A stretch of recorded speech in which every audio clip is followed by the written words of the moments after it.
Hamil anak kedua, Larissa Chow dilarikan ke rumah sakit. Larissa Chow hamil anak kedua hingga dilarikan ke rumah sakit. Pasalnya, istri Ikram Rosadi itu mengalami mual yang parah selama kehamilan.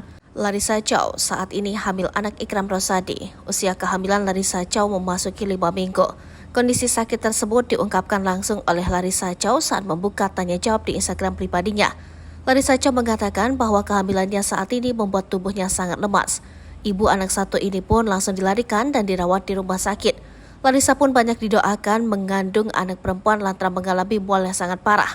Istri Ikram Rosadi ini pun membenarkan lantaran banyak yang bicara secara langsung soal kemungkinan dirinya hamil anak perempuan.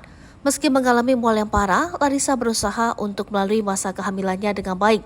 Dikatakan Larissa, di kehamilannya yang kedua ini, dirinya bisa tidur nyenyak sudah sangat bersyukur. Beberapa waktu yang lalu, Larissa memberikan kabar bahagia terkait kehamilannya. Larissa Chow dan Ikram Rosadi sepakat untuk tidak menunda memiliki momongan.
Download Tribun X sekarang, menghadirkan lokal menjadi Indonesia.